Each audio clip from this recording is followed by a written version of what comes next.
Hello and welcome to the painting with commentary video for the NOLZUR'S Marvelous Miniatures Behir figure that I painted for episode 13 of Paint to Life. I'm GMA Tank, and let's go through this paint job. This is going to start a little differently because it's going to start with a mistake. Here's some footage of how I started this model. I started by taking the pre-prime miniature and I painted it with a Morgas bone undercoat. I bought a special contrast paint that I'm going to use later in the video, but I thought that the contrast paint would go all the way for me. So I started by making it like a cream undercoat instead of the gray, and I'm about to apply the contrast paint, and you're going to shit when you see it. It looks terrible. Here we go. So apply we go, and this contrast paint, this Charger gray or whatever, as I'm putting it on, I'm like, oh my god, look at the coverage. It's like so transparent, it doesn't seem to want to go on nicely at all. It doesn't thicken up. It just, I'm like looking at it like, is it going to get better? When I was finished with this step in the next 10 seconds, I basically walked to the sink with this thing and rinsed all of that off, taking it back down to the Morgas bone where our actual paint job begins. So long story short, Games Workshop contrast paints, they work for certain things, not for everything. Some are more forgiving and transparent than others. So here's the Behir. It's been washed off. As you can see, there's a little bit of stain still from it. And we're going in with this mix of colors. It's Cantor blue mixed with Seborite green. I mix it up in a little mixing bowl. I was trying my best to match the artwork of the source mini, of the source material, which I'm going to link right here. So you can see the colors in that. They're pretty vibrant. And so that's the sort of base that I was trying to get with this mix. Anytime you mix paint colors, it's a great fun opportunity to try new things and get different combinations that you might not get out of the pot, but it's hard to recreate it, so make sure you make enough to go all along, and if you need to do touch-ups later, make sure you kind of keep the colors handy so you can go back. So now that that's dried, we're going to use some LAHMIAN blue, basically just on the sides, on the flanks of this Behir. As you saw in the source profile, it has like a multiple blue, looks like very like salamandery like, and I'm going to use all kinds of different blues to try and get that effect as best I can without muddying it up too much. And I'm pretty happy with the way the mini turned out. So I'm just lightening up the sides where my mix is on the top and bottom of the mini. Next is a Temple Guard blue. It's slightly lighter than the LAHMIAN blue, and as you can see, it kind of goes in there. The nice when you do a blue on blue on blue, or any color on color on color, you know, I'm not the greatest painter in the world, but the colors when they dry, they do blend nicely, especially when you apply them when they're wet. Wet blending, like on top of this color, on top of the last color while it's still drying, it's going to dry nicely and make a nice gradient. And later I'm going to come back over these sides with white and blend that in like a tiger striping method, which I'll show you later in the video. Excuse me, but for now, here we are just applying Temple Guard blue. It's got a nice blue sky look to it, and it's going on the sides. And there that is. Looking lovely, Money Punny. Okay, Deepkin Flesh. It's a layer paint from CITADEL. This is what I'm using for all the teeth and claws, of which there are a few. 12 limbs, 3 per. So what's that? Let's go math, people. 36 claws, plus about 12 teeth. Deepkin Flesh is just a nice off-white. You know, you can use any kind of off-white, and if you only have white, that's okay. Just mix a little bit of brown in with it just so it's not pure white, because pure white's a little too standoffish. And ultimately, I'm going to dry brush these and then contrast paint these nails later. So GRYPH-CHARGER Gray, welcome back.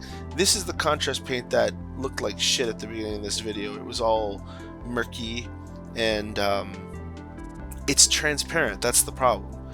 But I thought, well, I did like the kind of gray color that it brought to the palette, and that's what I was kind of going for based on the source material. Nice, bang bang.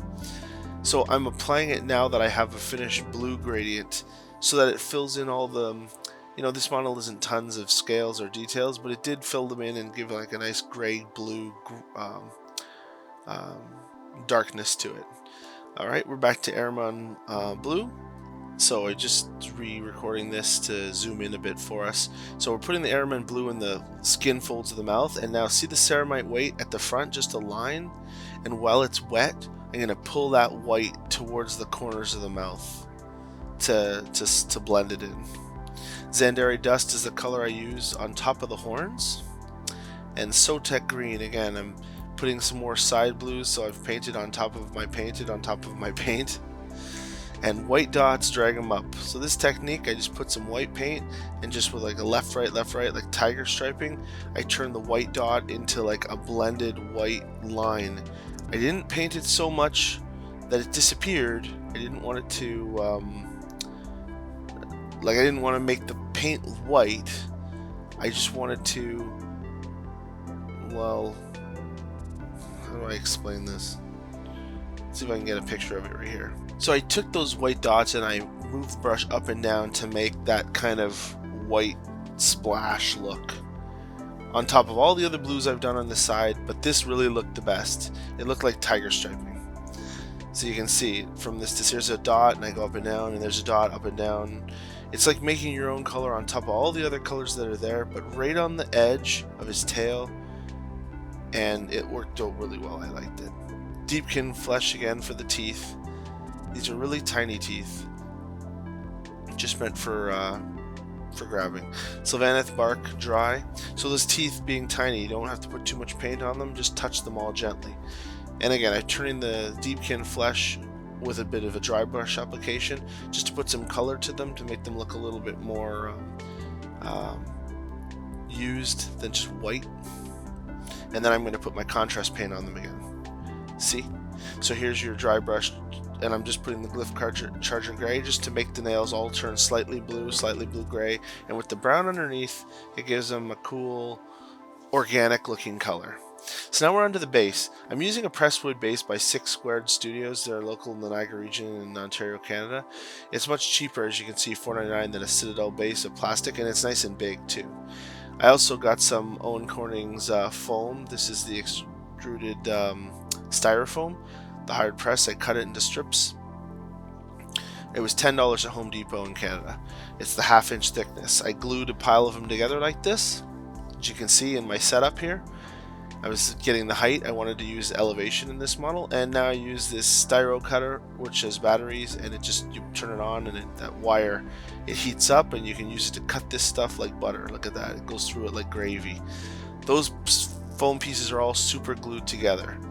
That's why it's a little bit resisting there. I'm cutting through the glue, but that thing lets you cut it in any shape, in any form you want. You can use a knife too, but the foam cutter is just a good tool if you have one.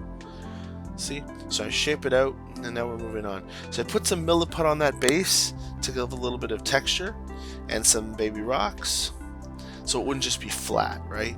The milliput is on there just so that there's like a little bit of contour. Okay, some white glue to add more rocks, and eggs. Those eggs were also made out of milliput. Now, look, one is painted gold because it was left over from a gold dragon I didn't use. That's okay, there they are. Put them in there, glue it all on there, and I'm going to glue on some gravel pieces to give it a little bit more textures. That's a piece of broken tile I've glued on there. And when all this is glued on there, I'm going to prime it. But before I primed it, I also went and put one coating of glue and water on just to hold it all in place. So now we're painting with ESHIN gray, thin with LAHMIAN medium, just so it's a nice thin, and I'm painting all the rocks with this ESHIN gray, including the tall one. I didn't want it to be black like the Chaos Black primer. Dark Reaper next, it's like a little bit of a blue gray because this is like a cave. With landscapes, you can have so much fun. Just do whatever. You know what I mean? Like Longbeard gray for some dry brushing to make it look like a boulder.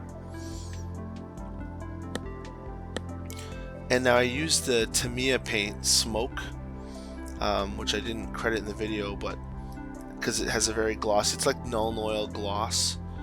I painted in the lower areas of that. Seborrheic green for the eggs is the first coat. So you can see how there's a gloss on the base where that like glossy Nuln Oil looks. One of the eggs is Airman blue.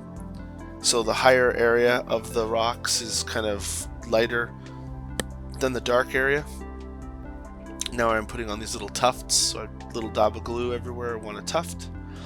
I use swamp tufts.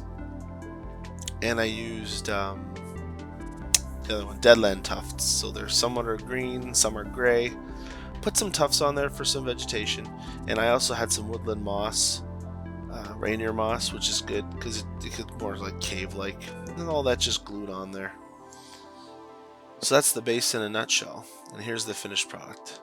So the Behir is crazy glued on in place. There's my foam rock. The eggs turned out great, fit with the story. You can see all the different blues, very muddy, but looks very close to form with the source material. His backside, his horns, and then finished creepy looking crocodile looking face. So yeah, interesting model. I liked the model itself was okay, but I liked how it was up on its hind legs, and I went a different direction with it. Instead of being attacking anything or just posing, I want to have him like climbing. Looks like she's climbing up a rock, and that's what I went for. So this video is a little disjointed because this process took me many days. It took me extra days to get the foam, and my whole process was interrupted quite a bit, so my footage was kind of scattered. So if you have any specific questions to this paint, or if I missed anything and you have any questions, please feel free to leave a comment below and I will gladly return your question with an answer. Anyways, hope everyone in your family is safe and you're washing your hands. For now, GMA Tank out. We'll see you next time.